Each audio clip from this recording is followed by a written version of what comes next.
madarakani. Kwa lugha nyingine wananchi, maana wabunge ni wawakilishi wananchi, maana kwa lugha nyingine kwamba sisi wananchi tuliomchagua huyo rais tumeshindwa kuwa na imani na huyo rais. Kwa hiyo kwa namna hiyo tunapiga kura kumtoa. Kwa nini tunapiga kura kumtoa? Kwa sababu sisi ndio tuliopiga kura kumweka. Sasa kwenye ufalme wa mbinguni sio hivyo. Kwenye ufalme wa mbinguni au kwenye mataifa yenye ufalme sio hivyo. Mataifa ya ufalme huwezi, kwa sababu yeye ni toka asili ameingia, hapigiwi kura, na huwezi kumpigia kura ya kumuondoa. Kwa nini? Kwa sababu hukumweka wewe. Bwana Yesu asifiwe sana. Sasa ufalme wa mbinguni ndivyo ulivyo pia, kwamba Yesu hayuko kwa sababu amepigiwa kura. Kwa namna hiyo hakuna ufalme wake hauna kikomo, utawala wake hauna kikomo. Ndio maana utawala wake tunaita ni utawala wa milele, kwa sababu hakuna yeyote ambaye anaweza akapiga kura kumzuia kwamba sasa ni wakati umeondolewa, unapaswa uondolewe, hichi unachokifanya hakitakiwi, unapaswa uondolewe.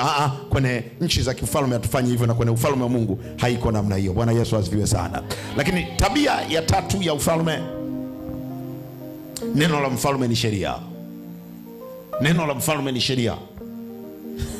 Sikia, unaweza ukapingana na rais wa jamhuri yoyote duniani, lakini huwezi kupingana na mfalme. Ni kosa kubwa mno. Kupingana na mfalme ni kosa kubwa mno.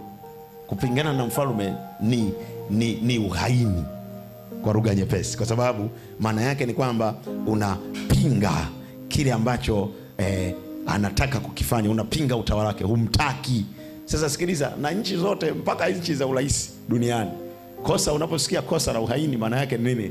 Kosa la uhaini, kwa mfano katika Jamhuri ya Muungano wa Tanzania, ukifuatilia makosa ya uhaini ina maana gani? Ina maana ni kwamba kufanya matendo au mipango ya kumtoa rais aliyoko madarakani kwa njia ya mabavu, yani kwa njia isiyo halali, au ukiwa na mkakati wa kumuua huyo rais wa hiyo jamhuri.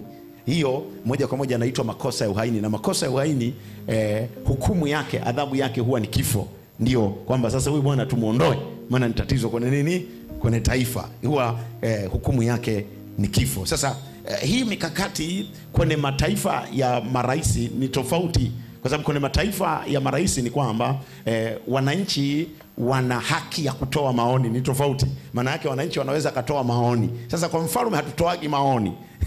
Kwa Mungu tunaweza kwa mataifa yote yanayotawaliwa na marais, watu wanatoa maoni. Anasema rais unavyofanya hapana, hatuelewi. Hiki hatukubali. Anaweza katoa maoni anybody, kwa sababu hiyo ni nchi, ni taifa la nini? La kiraisi. Kwa hiyo unaweza katoa maoni, sio uhaini, maoni. Kwenye mataifa unielewe vizuri, mataifa yanayoendeshwa chini ya urais, maoni sio nini? Sio uhaini. Ila mataifa yanayoendeshwa kifalme, maoni ni uhaini.